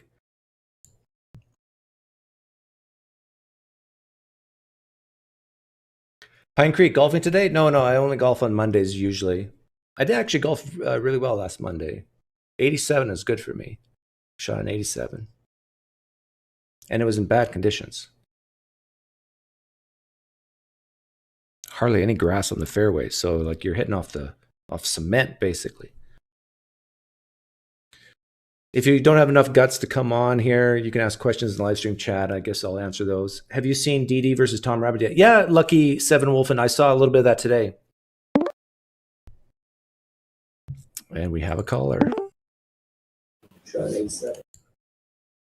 Oh, it's Justin. I remember you. How are you? I hope you weren't mad that I made a video about you. It was fine. I just made me chuckle. The thing is, you're not a Sean McDowell Christian. You're almost the antithesis of a Sean McDowell Christian. Right? Well, I don't know about that. I mean, he has an interesting point of view on some things. I'll agree with that. Yeah. Or maybe I do. I don't know. Because my guess is you sound more like the atheist Sean McDowell than the Christian Sean McDowell. Am I right? Well, so it depends on the issue, right? If you talk about the deity of Christ, no, actually, I probably sound more like the Christian Sean McDowell. Well, no. Justin, what do I have to do today to get you into atheism? Like what This is like atheism's like a brand new car. It smells good in the inside. and you know, I think it'll happen. Like I said last time, there's one thing that just is. It's in the exact same way that you know that the sun's going to rise tomorrow. I know that there is a God. That's just something that is. I just know it. Can you see God? Do I? No. Can you feel God? Like the warmth? No, but I know it. But you can see the sun and feel the sun. No, I understand that. I understand that. So how can you say you know God like you know the sun will rise tomorrow? Because I know it. I mean, I can't. Or maybe a better example is, I know that the derivative of x squared is 2x. Just some stupid basic knowledge. I just know it, just like that. Can a person say they know God? Let's say the god of some god of Hinduism. Can they just say so confidently like you, so sincerely like you, that they know that Vishnu exists, and could they be mistaken? Well, so yes. The difference is I am not saying that I know the Christian God, although I am a Christian. But whatever you call the God you believe in, sure, there are people on the planet who are just as confident and sure as you are, but they're wrong. Yes. I would say yeah. But you're not. I would say yeah. You can't be wrong, or can you? Well, no. I mean, so no, I can't be wrong in that there is a God. Do I understand anything about that God beyond the fact that God is? No, I don't. Okay. So could the Hindu God be the right God? Sure. I don't know enough to say yes or no. I believe the Christian God is the right one, but I could be wrong. But I'm not wrong about there is a God. And that distinction. And the reason why you know that you can't be wrong, that there is some type of nebulous God, is because of the experience you had when you were 15? Yeah. Yeah. See, I remembered, right? Yeah, that's very good. I'm very impressed. Yeah, your memory is far better than mine. Every caller that calls in, I think about them and meditate upon them. I'm sure you do. I'm sure you do. But I don't pray for them. I'm sure we keep you up at night. You know what's weird is when I got my second shot, and I think we talked about this too, when I got my second shot from Pfizer. You said vision. Yeah, and my hallucination that I got from the second shot of Pfizer was about Muslim apologists, and it was just so bizarre. I'm like, is the Muslim God real? Is he telling me something? But anyhow, anything else you want to ask or say? Well, so one of the things that you have, it's escaping me now. You had raised an issue, gosh, almost with the first thing that Sean McDowell said. That Josephus. Yeah, Josephus. Thank you. And it kind of struck me as one of the things that does honestly really annoy me about some atheists is their insistence on, well, Jesus couldn't have existed. And I know that's not you, but it really frustrates me when atheists say Jesus couldn't have existed. Now, it equally frustrates me when Christians say, well, Josephus makes it clear that Jesus was God.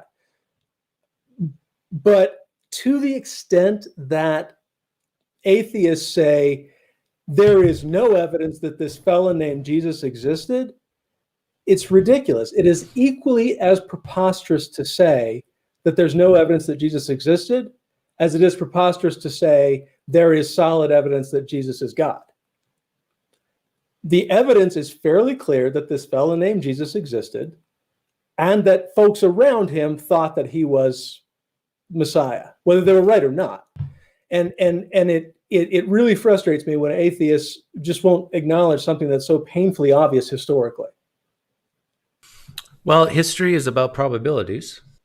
And sure. I think even, I wish I should have asked Derek from Myth Vision to ask Bart Ehrman, because he had Bart Ehrman on recently, to ask him what probability would you put Jesus' existence on. And you know what? I don't think Bart Ehrman would say 100%.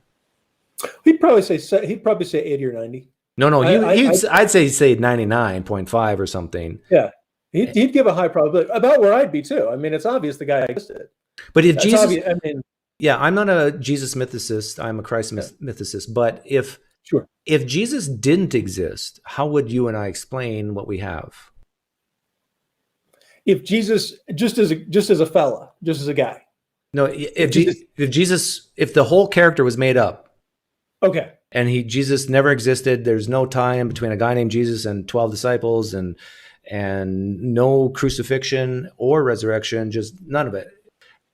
It's not weak. I think you and I could come up with an idea of how that could have all unfolded and been written down. I'm not saying I believe this, but I think it would be a type of a conspiracy theory, but conspiracy theories, some of them are true.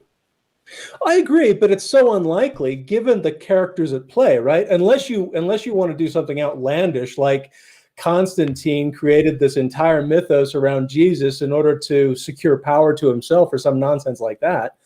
There's really no power dynamic that would lead one to want to create such a conspiracy. I mean, yeah, you could make up something like that, but there's no point behind it. Why would every religion needs a front man, and Jesus could have been invented as a front man. But look at Paul. I mean, Paul's life was quite frankly, even though he was an arrogant prig, his life after he got saved was awful. You don't like Paul? It was just awful. What? You don't like Paul? Oh gosh, no. Oh no. But he started Christianity. I know he did, and it kind of makes me a little embarrassed. Okay.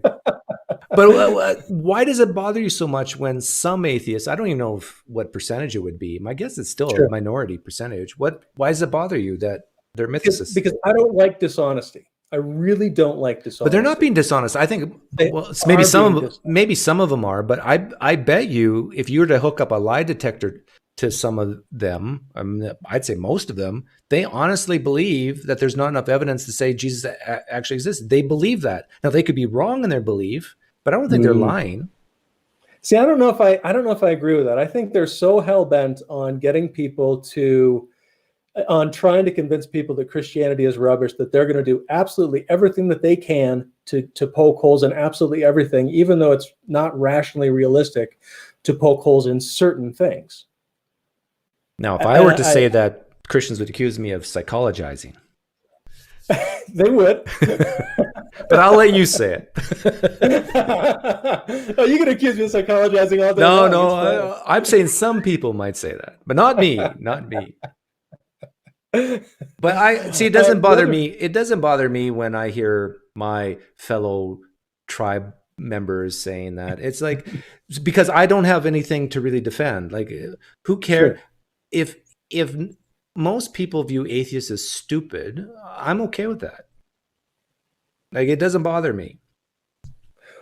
The reason that it bothers me, and honestly, it bothers me when an apologist does something that's disingenuous or paints half-truths in order to support a theological position, that annoys me just as much because it's being dishonest, and I really, really detest being dishonest. Yeah. So that's my big issue. Is it just smacks of dishonesty. But you don't view Sean McDowell as dishonest, do you? No, I think he's genuine. I think when the hard questions are put to him and in his mind, he's thinking, well, the Bible's infallible, so I've got to figure out some way to justify this. I think he does have to tie himself in knots a bit sometimes. But I think he's genuine although it's kind of patently obvious that he's twisting himself in knots logically. If that distinction makes sense. I think there are apologists that are just they just feel like they're smarmy. But he doesn't seem like that kind of. Yeah, I would just encourage you to try to view some mythicists the same way as you view Sean McDowell. Like, you disagree with him. You think he's nuts on some situations or some beliefs. Look, but he truly believes it. Yeah, that's fair. Yeah, that's fair. On the issue of You said, give me a definition of the soul that doesn't include material. The negation of the material, right? The negation of the material. Can you do it? Very simple. I can. You can? I can. Oh, you got me excited. Okay. The soul is the part of the human, or the part of the animal, I will say more generically. The soul is the part of the animal that is that has sapience and makes decisions. That's it. So the soul is the part of the animal that makes decisions. That has sapience and makes decisions. But you're describing what it does, not what it is. Right? Well, yeah, but how else you could, I mean, what are you going to define the liver as? The liver is the thing that cleans out the blood. I mean, you always define things in terms of what they do. Well, no, I could say the liver has this type of cell shape and this type of proteins, and I can give a geographic location of it in the body. Fair. So yeah, I can give an ontological. So I can't do that with the soul. I will readily admit that I can't do that with the soul. But what I can do is describe it as define it as I did. Yeah. Which sounds to me like you're defining the soul as closely as I would call just the brain and what the brain does. Sure. And I mean, and a materialist would say, okay, well, that's just part of your brain. I disagree with that flatly. But a materialist would obviously say it's just say that definition one more time. It's the free will part, making decisions, and the sapience. You said, yeah, it is the part of the living thing from which sapience and decision making arise. So, if I were to remove part of your brain, would you lose part of your soul? No. Well, if I removed enough of your brain where you could no longer make decisions, would you lose your soul? No. This gets into so you said I want a definition that doesn't involve the absence of material. Right. So I was very careful about crafting a definition that doesn't involve the absence of the material. When it comes to how the soul interacts with the body, you get into belief, right? And this is just my belief. And what I believe happens is the brain mediates the function of the soul with the body. So if you destroy enough of the brain, the soul can no longer mediate its decisions into the body. So what we see is inability to make decisions. Do you believe your soul exists after you're dead? Your body's dead? I do. Do you believe that your soul exists before you were born? I don't. So I believe the soul is basically like another organ of the body. It's just not a physical organ. So when does the soul start to exist, in your opinion? At conception. But does it become more soulful as you get older? Because a zygote can't make decisions, doesn't have sapience, does it? How do you know? I'm asking you. So I believe that the soul is as if analogizing it to other organs in the body. Yes, I believe that the soul grows as does the body. So what is, I mean, the analogy, this is an analogy. So if the soul grows with the body, does it also shrink when the body shrinks? No, that's the difference between, this gets into my whole view on the fallen nature of humanity and the fallen nature of the world. But the bottom line is the soul not being physical doesn't have, and everything that I'm saying now is I freely admit totally made up by yours truly. But okay, so we're in pretend world right now. We're in a pretend world. Yeah, well, we're talking about your beliefs. Yeah, I mean, but this is all based on me trying to reconcile the fact that there is a God cares about me, but at the same time, the universe is chaotic and broken and all kinds of things go awful all the time. So I'm trying to reconcile that. Aaron in the live stream chat, I think, is taking umbrance. That means offense to the people in Georgia. Um, Oh, I'm sure there are lots of people taking umbrage. I'm sure. Because you said the soul begins at conception. Sure. Twins form after conception. So do we go from one soul to two, or from one soul to two half souls? I would say we go from one soul to two. Man, I don't have a So some souls actually begin after conception. Then we got one parent soul that divides into a new soul. Is what you're saying? You're asking me to describe logically something that I don't understand. I can't. I mean, like I said, I'm making this up. Well, I made it up a long time ago, but it's a one human's fallible method of trying to reconcile these two irreconcilable things. I don't believe I have a soul. Okay. Look into my eyes. Do you see a soul? Like, you got your glasses on. I can't. Oh, yeah. Look deep into my eyes and tell me. There's still two cameras, so I'm dead inside. There's no soul there, right? Like, look deeply. You don't see anything, do you? Well, so your eyes are black, right? What? I got blue eyes. You do? I'm colorblind, so I can't tell. Oh, perfectly designed eyes, right? By God. Yeah. Anyhow, I'm going to let you go because I think there's someone else who wants to come on. Who's a real Christian. Oh, yeah, absolutely. Somebody's going to put me in my place. So, but thanks for coming on, Justin. Bye. I like Justin. Deepak Ramachandran. Can I ask this guy some questions? No. You have to go through me. Hey, good to see your Spartan theology. Have I told you, Spartan, how much I love you today? I hear that just by showing love, you can cause people to change worldviews.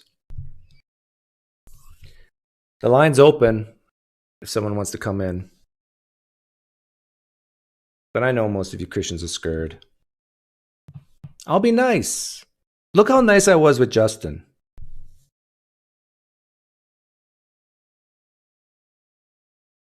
But if Darth Dawkins comes in, actually, you know what? I'll allow Darth Dawkins to come in if he shows his face, but he'll never show his face. Bill Shirk says, I'm brushing up on my PineCreek isms because I'm going camping with my evangelical in-laws for 5 days. Wish me luck. Oh, I'm sorry, Bill Shirk. If I believed in God, I would pray for you. Your patience has no bounds. Yeah, well, I'll say that after I spend hours with my children in Disney World or something. Actually, my kids are really good. And they're older now. I'm thinking of going to Disney World this summer. But Disney World in July with a mask on? Is that doable? But I'm vaccinated. Tell me why I should wear a mask when I'm vaccinated. I'm not going to die. Well, maybe I will. But yeah, here's the one thing about the vaccinations. 95% effective, right? So if 1 million people get vaccinated, 50,000 will still get the coronavirus. So all you naysayers for vaccines who hear, oh, so-and-so was vaccinated, they still got the coronavirus. Well, you should expect 50,000 people to get the coronavirus after being fully vaccinated. That's just math.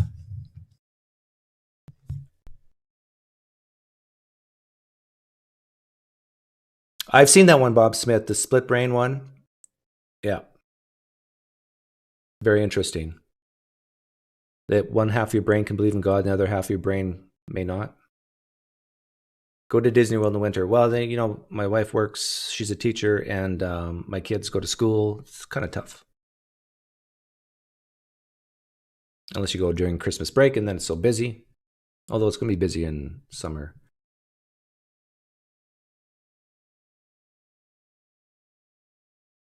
I'm scared if I go on the Pandora one, I'm going to get motion sickness, but I do want to go on it. Maybe I'll take some Dramamine before I go on.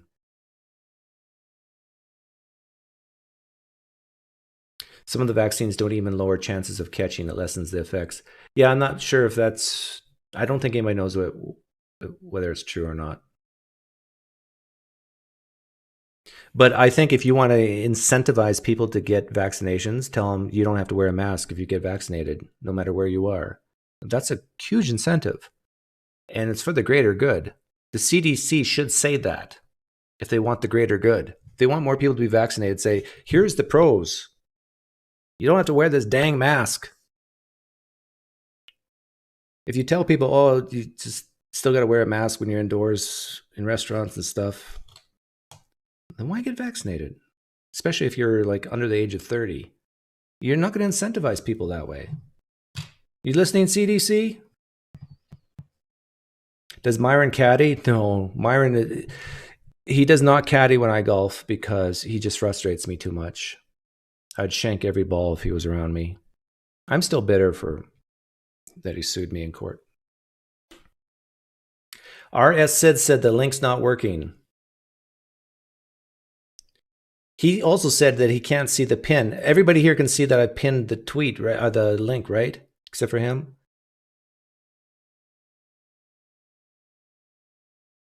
So maybe R.S. Sid.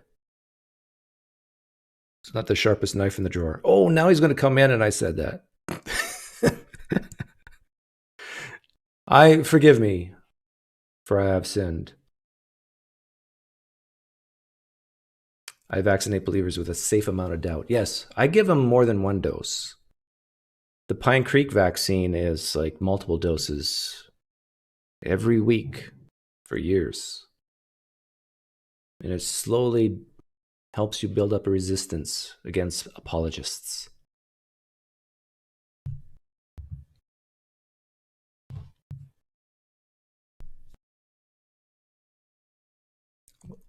Last chance, Christians. Don't be scared. I know I said something in this live stream that you just went, it's just like, what's his name? David Wood. You know how I made that video of him? When my name was brought up, he just like, it's like his fist clenched. It's like, no, you PineCreek.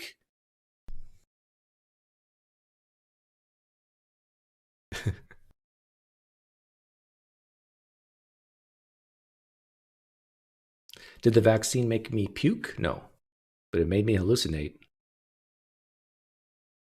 Which is worse, hallucinating, something bad, or puking? I think I'd rather puke.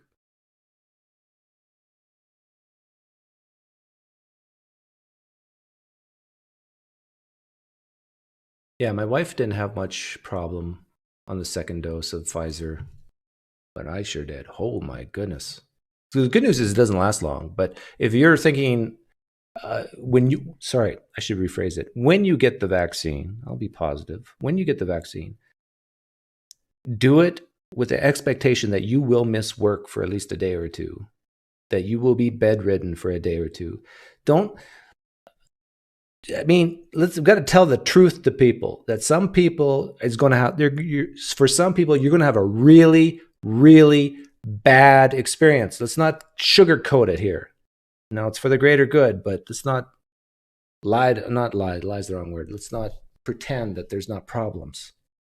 But it's a short-lived problem for a greater good. You still need your second, Aaron? Oh, yeah, I'm scaring you now, right? But I'm 50, so you're a lot younger than me, so you'll be fine. Maybe. Or maybe you'll be worse. Who knows? Suck it up, right? Can you describe the hallucination better? Okay, so I had this vaccine at 2 p.m., roughly. At around 2 a.m. during the night, about 12 hours later, I got a pretty bad fever. I didn't check it because I was alone in my bed. My wife was sleeping in another room.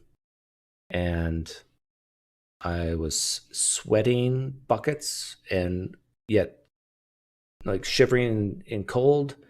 It was horrible. And then I was hallucinating me arguing with a Muslim apologist, and we were in a loop. It was almost like Darth Dawkins, but a Muslim version. And we just and I couldn't get out of the loop. It was a nightmare. Imagine being with Darth Dawkins in a loop, but it was a Muslim version. And yeah, oh. I was in bed with a Muslim. I was in bed with a Muslim apologist because of the second shot of Pfizer. But it was platonic. It was just arguing about theology and apologetics. It wasn't. There's no funny business going on. Trust me. I am no. I like women. I like women apologists.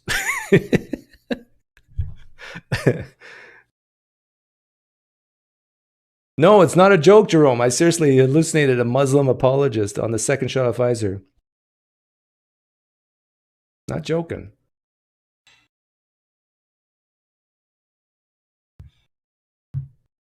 Looking back, it was funny, but during the experience, it was horrible. Allah works in mysterious ways, yes.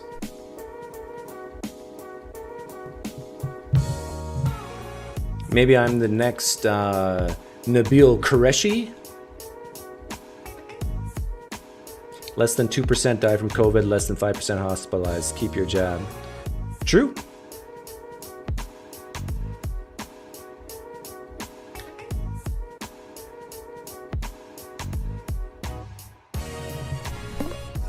Oh, see, I start the music and then people know I'm serious. Deepak, you're not a Christian, are you? Next, Nabil Qureshi. Okay, Deepak, I know you're not a Christian, but what do you got to say for yourself?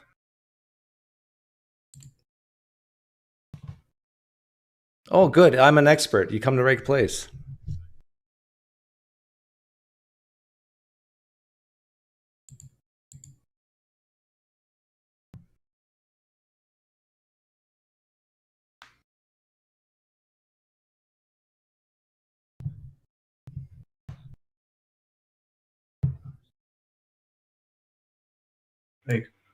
Like I can understand a Christian who believes in Christianity either because of personal experience or how they interpret the evidence.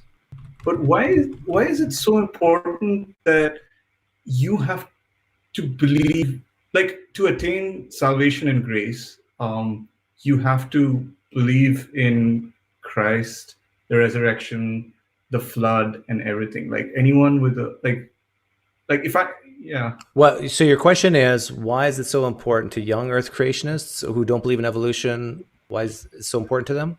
Why is it important to Christians in general, right? Like even Christians who aren't young Earth creationists will believe I'll go to hell because I don't believe in the resurrection, right? Right. And a priori, like let's say that I imagine that the Christian God is true, right? Like everything in the Christianity is true.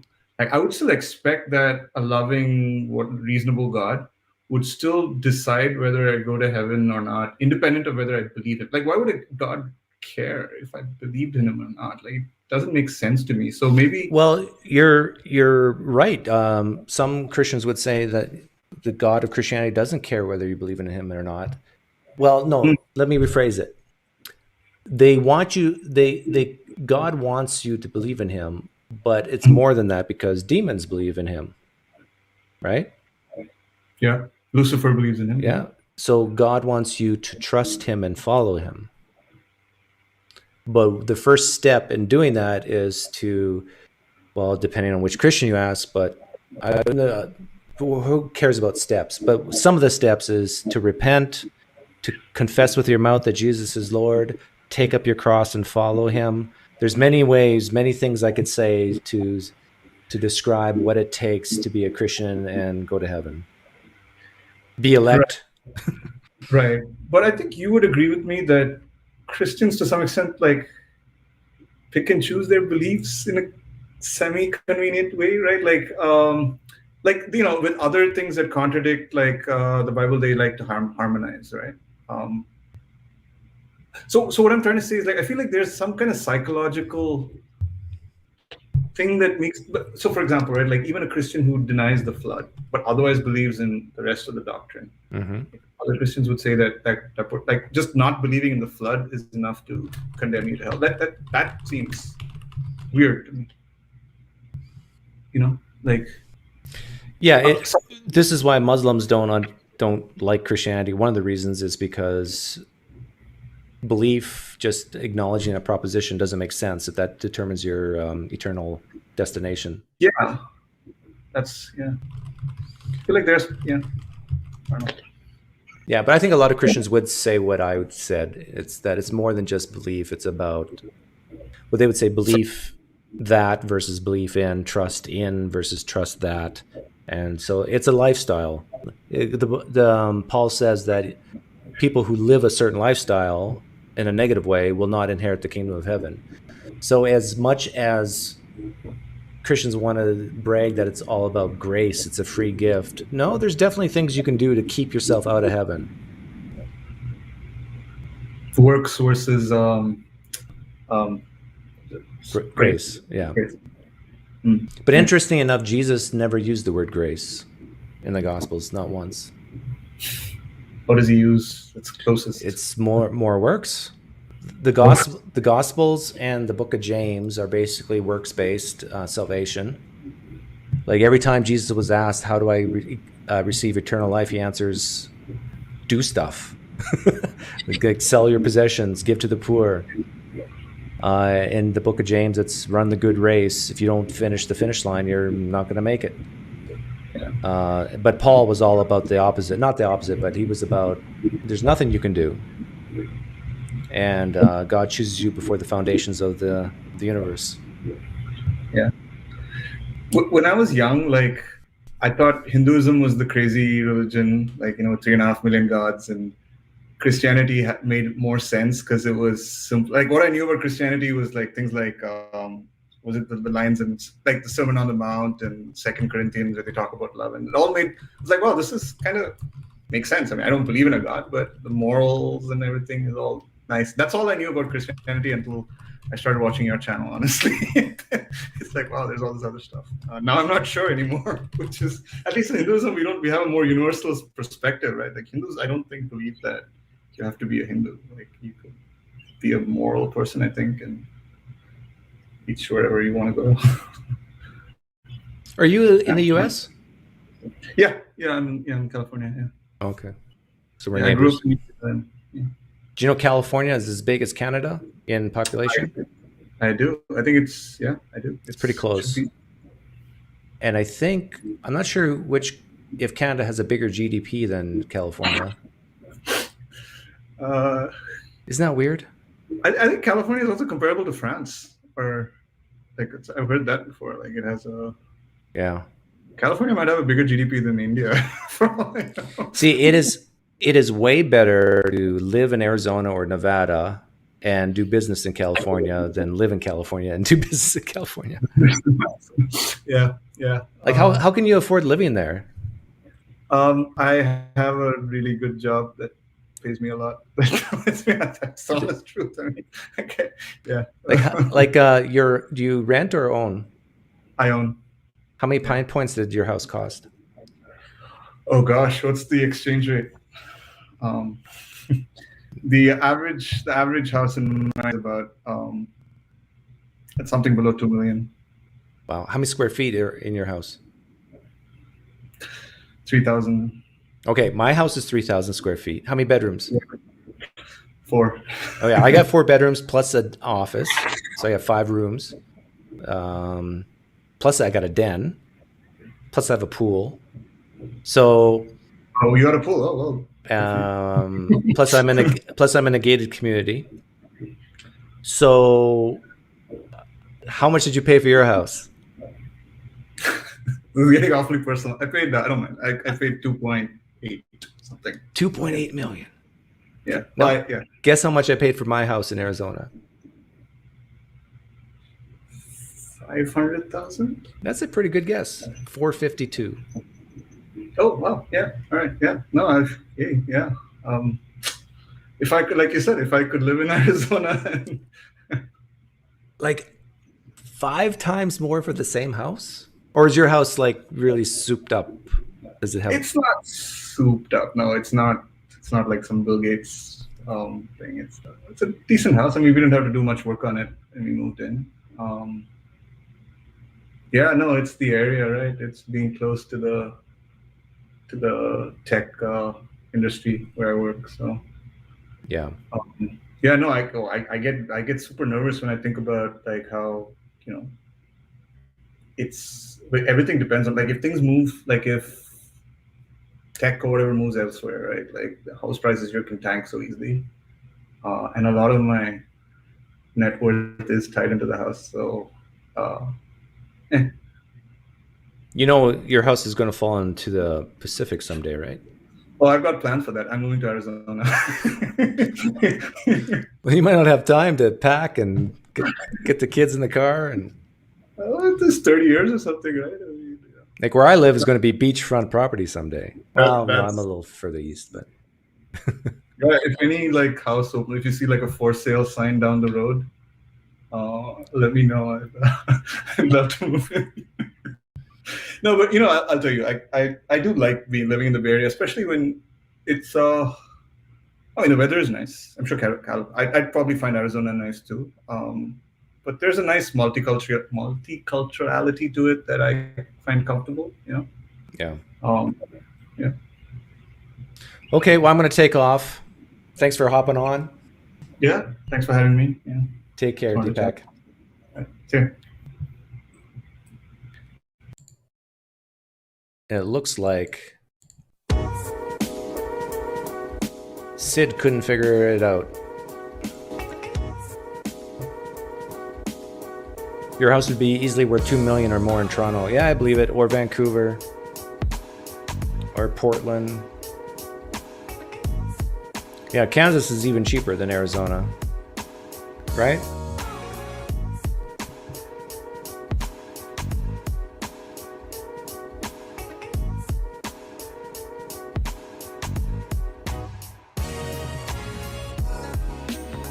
Colorado sucks. Nobody should move there. Isn't it good if you like skiing and snowmobiling?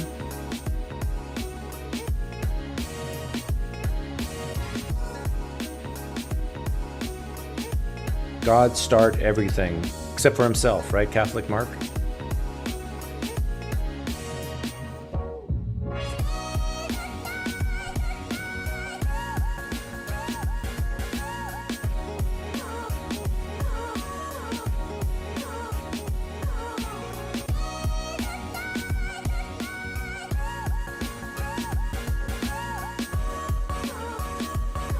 Sid left a question and it doesn't seem complete. He left a question, or did he just say stuff? Christ was taken down before 12, as Saturday is no work for Hebrew. He was taken out of the prison that night, supposed to. Sounds like a rap song. What do I do for a living? I'm a dancer.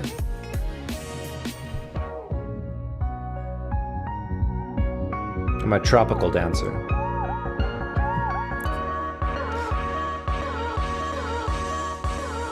No, I'm a financial analyst. My dancing days are over.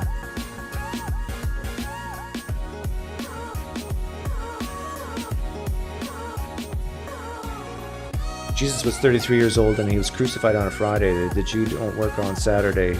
Dude, Jesus was.